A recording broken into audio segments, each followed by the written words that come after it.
Hey guys, welcome back to the CreditVerse channel. I'm Avion, and if you're looking to maximize the value you get from the everyday spend on your credit cards to redeem for some pretty incredible experiences, you're in the right place. Today, we're going to walk you guys through RBC's Avion program by diving deep into the 3 credit cards, all of which just got upgraded bonuses worth over $1,000. Each of the cards come with its own set of perks and benefits, so we're going to compare them side by side to help you guys figure out what may be best for your own lifestyle. We'll look at everything from that initial welcome bonus to how much you'd earn on a year of your everyday spend, and do a rough estimate of how much it would end up being over the course of an entire year. Of course, we'll also walk you through what you can do with the mountain of points you'd be earning, and trust me, you don't want to miss out on some of these experiences. For those who stick around until the very end, we'll also share a simple trick which can add over 70% more Avion points you can earn in a year just for a few extra dollars. Alright, before we jump into the specifics, let's actually talk about what a welcome bonus really is. Essentially, a welcome bonus is a special offer that credit card companies give to new cardholders when they first sign up. It's really just a way for them to sweeten the deal and reward you for using their card early on. Typically, it comes in the form of bonus miles or points that you can earn by meeting certain spending requirements within a set period of time, like the first couple of months. Let's take a look at what the RBC Avion cards have to offer in terms of welcome bonuses. First up, we've got the RBC Avion Visa Platinum and the Avion Visa Infinite. Both cards offer generous welcome bonuses of 55,000 points. And here's how it breaks down. You get 35,000 points upon making your first purchase, and you'll earn an additional 20,000 points when you spend $5,000 on the card within the first 6 months. Now, RBC values these 55,000 points at around $1,100, which isn't too shabby for a card that only has a $120 annual fee. Definitely a solid offer if you're looking to get a lot more value out of your spending. And here's a little deadline just to keep in mind. This offer is available for applications submitted before June 3rd, 2025. So with it currently being February, you do have plenty of time. But as you do get closer to that June 3rd deadline, you may want to apply sooner rather than later because you have no idea what the next bonus is going to be. Moving on to the top tier Visa Infinite Privilege card, which ups the ante with a 70,000 Avion point bonus. Here's how it breaks down. You get 35,000 points right upon approval, just like the others. There's another 20,000 points when you spend $5,000 on the card in the first 6 months. And then you get a 15,000 point one-time anniversary bonus if you hold the card into the second year. This extra bonus means you have to pay the $399 annual fee once again, but maybe for those 15,000 points, if you're really maximizing your value with the other perks on this card, it may end up being worth it. Just a really quick recap in comparison. The Avion Visa Platinum and Infinite get 55,000 points in total, worth about $1,100, while the Avion Visa Infinite Privilege has 70,000 points, worth about $1,400, including of course that anniversary bonus. So now that we cover the welcome bonus, let's talk about how much you can actually earn with these cards over time. When we talk about what an earn rate is, we're referring to how many points you earn for every dollar you spend on eligible purchases. It's a key factor to consider, especially if you have a decent chunk of spend every single month. Let's break down the earn rates for these 3 cards. Luckily, they keep it pretty simple. Starting with the Visa Platinum, you earn 1 Avion point for every dollar you spend on the card. It's simple and straightforward, and it works for most of your everyday spend. The Visa Infinite Privilege steps things up just a little bit, with this card earning 1.25 Avion points for every dollar spent on travel, and that 1 Avion point spent on every dollar everywhere else. The Visa Infinite Privilege cranks this up just a little bit more, earning 1.25 Avion points for every dollar you spend everywhere, which makes it a pretty solid base earn rate. Now let's take a look at how much you can earn in a year, depending on the card you choose. Of course, your actual earnings will depend on how much you spend.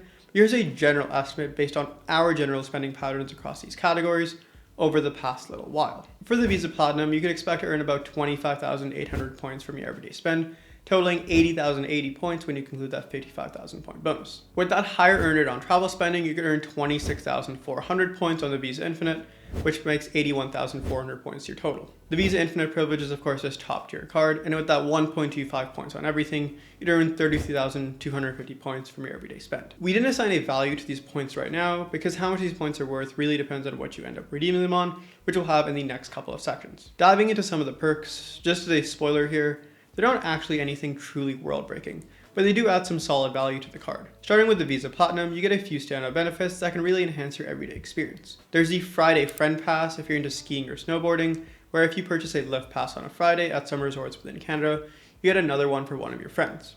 This is probably not super useful within the summers, but perhaps more valuable for your winter 2025 trips. At Petro-Canada, you'll save 3 cents per liter on gas when you fill up and earn 20% more Petro points, of course, if you link your RBC Avion Visa to your Petro-Canada account. Rexall also gives you 50 BWell points for every dollar you spend. I'm not entirely sure how much you're really spending at Rexall specifically, but of course, extra points are just extra points. A perk that actually may be a bit more useful is car rentals with Hertz, where you get up to 20% off on certain Hertz rentals and 3x Avion on every dollar you spend there. It's a nice bonus, of course, if you travel frequently or need a rental car for your weekend getaway. A perk added recently that I've unfortunately been using quite a lot is the DoorDash Dash Pass. If you add your card to DoorDash, you're getting a free 12-month Dash Pass subscription, which means you get free delivery and reduced service fees on all eligible orders. I think it has to be over $15 for the entire year. Of course, finally, there's also RBC offers, which are very similar to Amex offers. They're basically just a little coupon book you have. They'll have a couple of stores on there that might give you elevated bonuses or perhaps a discount if you use the RBC offers app. I actually don't think it's an app anymore. I think it's part of the Avion Rewards app, but you just gotta link it in there. Moving up to the Visa Infinite, you get all the same perks you get on the Platinum card and a couple of additional perks. The standout one to me is 50% off DAZN, which, especially if you're watching NFL games in North America, is an absolute godsend because unless you really want to pirate it, there's no great way to get access to a lot of the NFL games. Finally, with the Visa Infinite privilege, you're looking at the highest level of benefits naturally. In addition to everything that comes with the previous two cards, here's a couple of additional perks you get here. The standout feature here is airport lounge access. You get 6 complimentary lounge visits per membership year, which you can use for yourself and your guest. After that, additional visits cost $32 per person, but if you travel often, just I guess not often enough as you use more than 6, it could save you quite a lot. I think it's a bit disappointing that Visa Infinite Privilege cards come with a minimum of just 6 visits. I think if you're paying $400 for a credit card, it's probably assumed that you travel quite a bit and will use more than 6 visits, because I think myself personally at least uses 6 visits like every single month, especially during some of the busier months. So it doesn't really add a lot of value because you can burn through that super quick, and it doesn't really make sense to hold a credit card that gives you lounge access but just with very few visits. Another less known benefit is Hertz 5-star status.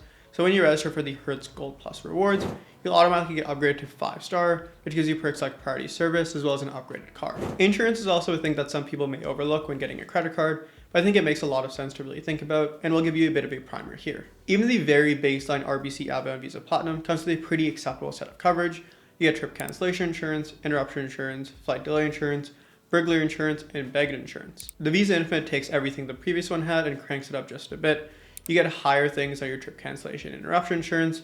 You get travel accident insurance with up to $500,000, and also mobile device insurance with up to $1,500 for damage or theft when you use your RBC Avion card to pay for your phone bill or your phone. The Visa Infinite Privilege doesn't really add more coverage in terms of additional benefits, but it just crank up the maximums you'll get paid out in case some of these things unfortunately happen to you. Of course, there are exceptions and specific terms for each card. Be sure to read those. This is really just meant to serve again as a bit of a primer. Before we get into how you can redeem your hard-earned points, if you are enjoying so far, be sure to hit subscribe to the channel to get more of this delivered straight to your sub box. Of course, one of the main reasons these cards are so popular are the wide variety of redemption options. But of course, it's important to remember that not all of them are created equal. In general, the more flexible the redemption is, the worse the value you get from your points. For the sake of this video, we're going to run through pretty much every single option available, but I think it's important to know that the options at the very beginning will have the worst value. The least valuable option is to pay off your balance with your card. You'll need to redeem 4,300 points for $25 off your card, which works out to just 0.58 cents per point, which is of course not the best use of your hard-earned miles. Merchandise is a close second worst.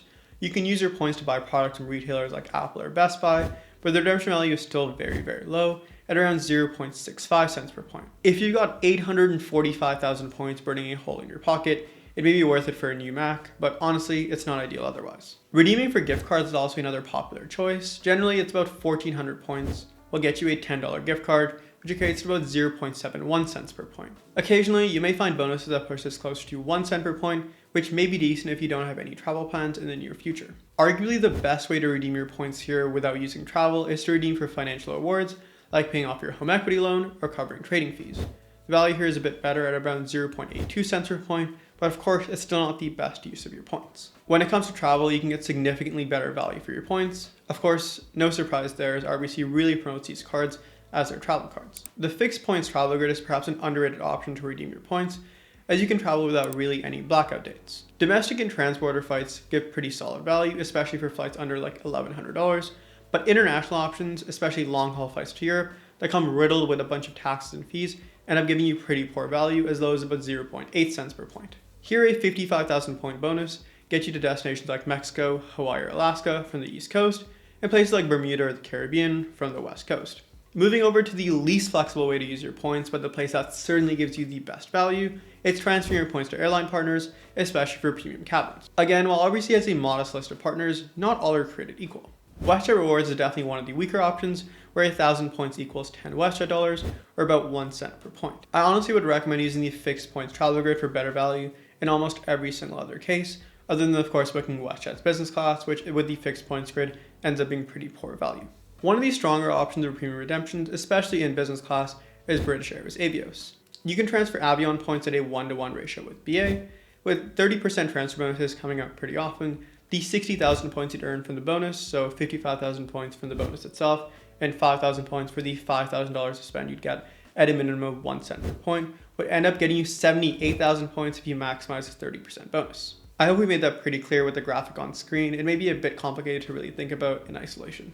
Now, instead of being limited to the BA program itself, you can move around points freely between BA and Qatar Airways, as they both use the Avios program. With Qatar adding an additional Canadian city to its roster, it's never been easy to redeem for Q Suites. Qatar Airways now offers flights from Toronto and Montreal all the way to Doha, giving you much more flexibility. As long as you're able to find availability, you can fly anywhere from North America to Doha for just 70,000 points, or anywhere in the Middle East for just 75,000 points, which gives you the opportunity to also visit the Al Safa First Class Lounge, as the Middle East portion is technically ticketed as first class. If you feel inclined, you could potentially extend your trip over to India, Pakistan, or Bangladesh for just around 85,000 points.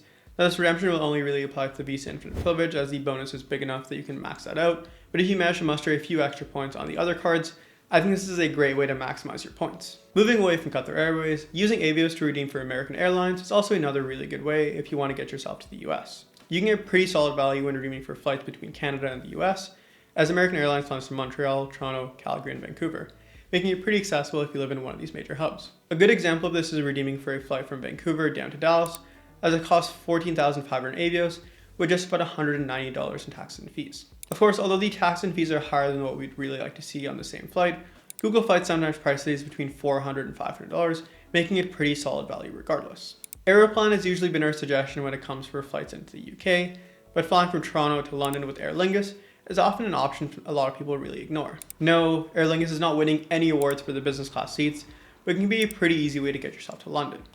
It costs just 57,000 points and $235 in taxes and fees. They do operate a narrow body plane on this route, which again isn't ideal, but they do have lie flat seats in business class, which is great if you want to get some rest. Something to know about London though is if you plan to book your flight out of London back to North America, it's going to cost you significantly more in taxes and fees, as the UK air passenger duty absolutely destroys any value you'd really be getting. With another Aeroplan partner, ANA, being unreliable when it comes to booking flights with Aeroplan points, we've turned our heads over to Japan Airlines to get ourselves to Tokyo. You can fly from Vancouver to Tokyo for just 77,000 points and about $400 in taxes and fees in business class. Again, taxes and fees are higher than what we would have liked to see, but it's still manageable for 10 hours in business class to Tokyo. Something to keep in mind though about this redemption is that you need to really be a bit more flexible in the dates you're booking off, as Japan Airlines only releases space 2 or 3 weeks in advance, or like an entire year out in advance, so if you do have a bit more flexibility, this is an option you may certainly look into. Moving on to the final way to redeem your points, this is something we really want to talk about, but it's definitely a bit more niche. Transferring your Avion points over to American Airlines at a ratio of 1 to 0.75 isn't ideal, but you can see a lot of value, as sometimes may be better than what you can get with Avios. An example of this is flying from Toronto to Rio de Janeiro or other places within South America. That's only 50,000 American Airlines miles in business class, which means you need to transfer over about 66,500 points over to your Advantage account, with something like this costing over 70,000 miles with Avios. I could talk about potential redemptions for the next hour or so, but this is the last one we're going to talk about.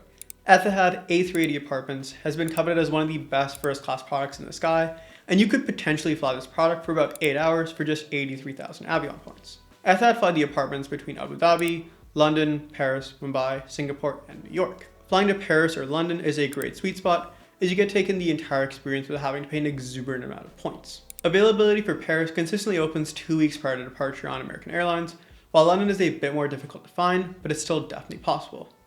Make sure you are checking what plane type you're flying here though, and make sure it's an A380 as opposed to a 787, as the products are wildly different and you won't be getting apartments on the 787, even though the product itself is still relatively fantastic. If you stuck around so far, as a little reward, we're going to walk you through a pretty interesting way you can increase the number of Avion points you earn on your everyday spend by over 70%. This is done by adding the RBC Avion Plus your rotation. For just $48, you can take advantage of the often superior earn rates on the Ion and transfer them over to your Avion card once you're ready to redeem your points. You earn 3 Avion points for every dollar spent on groceries, gas, dining, food delivery, rideshare, and streaming, and 1 point everywhere else. That means using the same spend we've been using for the rest of this video, you'd earn 44,520 points for your monthly spend every single year compared to just 25,800 on the Avion Visa Platinum and 26,400 on the Visa Infinite. That's 70% more, which means as soon as you finish the bonus on your RBC Avion card, be sure to add the Ion Plus to your rotation.